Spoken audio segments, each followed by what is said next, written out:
வணக்க மக்களே, welcome to the venture show. இன்னைக்கு ஷோ நம்ம பார்க்க போறது விஜய் வெங்கட் பிரபு காம்பினேஷன்ல ரிலீஸ் ஆயிருக்க த கோட் படத்தோட ரிவ்யூ தாங்க.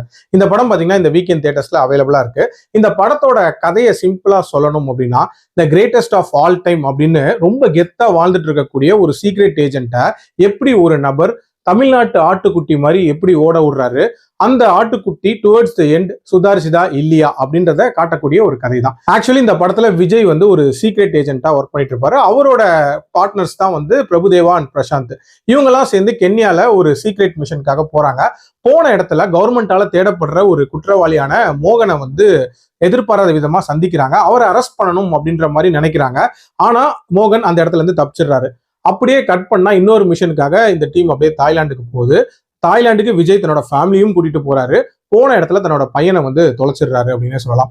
ஸோ அந்த பையனுக்கு என்ன ஆச்சு, இதுக்கப்புறம் என்ன மாதிரியான சம்பவங்கள் நடக்குது, அண்ட் ஸ்டார்டிங்ல விட்ட அந்த மோகன் திருப்பி ரிட்டர்ன் வந்தாரா அப்படின்ற மாதிரி நிறைய விஷயங்களை சொல்லக்கூடிய ஒரு படம் தான் இந்த படம். இந்த படத்தோட கதை அப்படின்றது வந்து ரொம்ப புதுமையான கதையெல்லாம் ஒன்றும் இல்லைங்க. தமிழ் சினிமாலேயே நீங்க நிறைய படங்கள்ல பார்த்த ரெஃபரன்ஸை கலந்து போட்ட ஒரு கலவையா தான் இருந்துச்சு.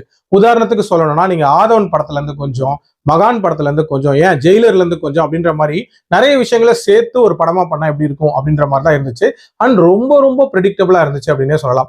அதாவது இந்த படத்துல யாராருனால பின்னாடி பிரச்சனைகள் வரப்போகுது, எந்தெந்த இடத்துல ஹை மூமெண்ட்ஸ் வரப்போகுதுங்கிறது வரைக்கும் நீங்க ஈஸியாவே ப்ரெடிக்ட் பண்ணிடலாம். ஆனா என்ன ஒரு விஷயம் இந்த படத்துல யூனிக்கா பண்ணியிருக்காங்க அப்படின்னா, அந்த தியேட்ரிக்கல் மூமெண்ட்ஸ் அப்படின்றத ரொம்ப ரொம்ப நீட்டா இதுல ஒர்க் அவுட் பண்ணியிருக்காங்க. சர்ப்ரைஸ் கேமியோஸை பிளான் பண்ணதா இருக்கட்டும், மட்ட சாங்கா இருக்கட்டும், அண்ட் அஜித் ரெஃபரன்ஸை யூஸ் பண்ணதா இருக்கட்டும், இது எல்லாமே ஒரு இன்ட்ரெஸ்டிங்கான ஐடியாவா தான் நான் பாக்குறேன். ஆல்சோ விஜயை வந்து நிறைய பேர் அவரோட மாசை யூஸ் பண்ணணும் அப்படின்னு தான் நினைப்பாங்க.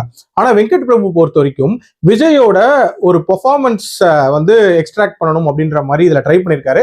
ஆஸ் அ பெர்ஃபார்மரா விஜய் ரொம்ப நீட்டா யூஸ் பண்ணிருக்காரு அப்படின்னு சொல்லலாம். நிறைய இடங்கள்ல விஜயுமே அதுக்கு ஈடு கொடுத்து ரொம்ப சூப்பராகவே வந்து தன்னோட பெர்ஃபார்மன்ஸை காட்டியிருந்தாரு. அதுலயும் அந்த டிஃப்ரெண்ட் ஷேட் ஆஃப் விஜயை வந்து அந்த பையன் வழியா காட்டணும்னு ட்ரை பண்ணிருக்காரு. அதுவுமே ரொம்ப சூப்பரா ஒர்க் அவுட் ஆயிருக்கு. அது என்னங்கிறத நீங்க படத்துல பாருங்க.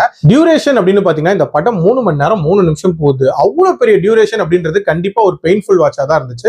சாலிடா இன்னொரு ½ அன் அவர் அது ட்ரிம் பண்ணியிருந்திருக்கலாம் அப்படின்றது என்னோட ஒப்பீனியன். அதுலயும் அந்த கிளைமேக்ஸ்ல சேப்பாக்ல நடக்கக்கூடிய சம்பவங்கள், அந்த டிராக் அப்படின்றதெல்லாம் வந்து ஒரு மாதிரி ரொம்ப வளவலன்னு இழுத்துட்டாங்களோ அப்படின்ற மாதிரி தான் தோணுச்சு. அண்ட் இந்த படத்துல லாஜிக்கலாவும் நிறைய ஓட்டைகள் அப்படின்றது இருக்குதான் செஞ்சுச்சு. அதாவது எதுக்கு ஃபேமிலியா தாய்லாந்து போகணும் அப்படின்ற ஒரு மிகப்பெரிய கேள்வியால தான் செஞ்சுச்சு. அது மட்டும் இல்லாம ஒரு சீக்ரெட் ஏஜென்ட்னால இந்த விஷயங்களை கூட கண்டுபிடிக்க முடியாதா அப்படின்ற மாதிரியான சில விஷயங்கள் இதுல இருக்கும். சரி, அவருக்கு அவ்வளவுதான் பவர் போல இருக்கு அப்படின்னு நம்ம நினைக்கும் போது அதை விட எக்ஸ்ட்ராடினரியான ஒரு விஷயத்த பிளான் பண்ற மாதிரிலாம் காட்டுவாங்க. ஸோ அது எல்லாமே கொஞ்சம் லாஜிக்கு அப்பாற்பட்டு தான் இருந்துச்சு. அண்ட் செகண்ட் ஹாஃபே பாத்தீங்க அப்படின்னா ஒரே பேட்டர்ல தான் போகும். ஒரு வித்தியாசமான கேட் அண்ட் மவுஸ் கேம் அப்படின்ற மாதிரி ஸ்டார்ட் ஆகும்.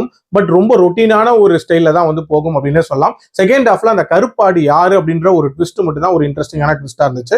ஓவரால் ஒரு கம்ப்ளீட் மூவியா பார்க்கும்போது முழுக்க முழுக்க தியேட்ரிக்கல் மூமெண்ட்ஸ்க்காக எடுக்கப்பட்ட ஒரு படம் அப்படின்ற மாதிரி தான் தெரிஞ்சு. மற்றபடி கதையா பெரிய லெவல்ல கான்சென்ட்ரேட் பண்ணல. என்னோட ரேட்டிங் இந்த படத்துக்கு 3/5.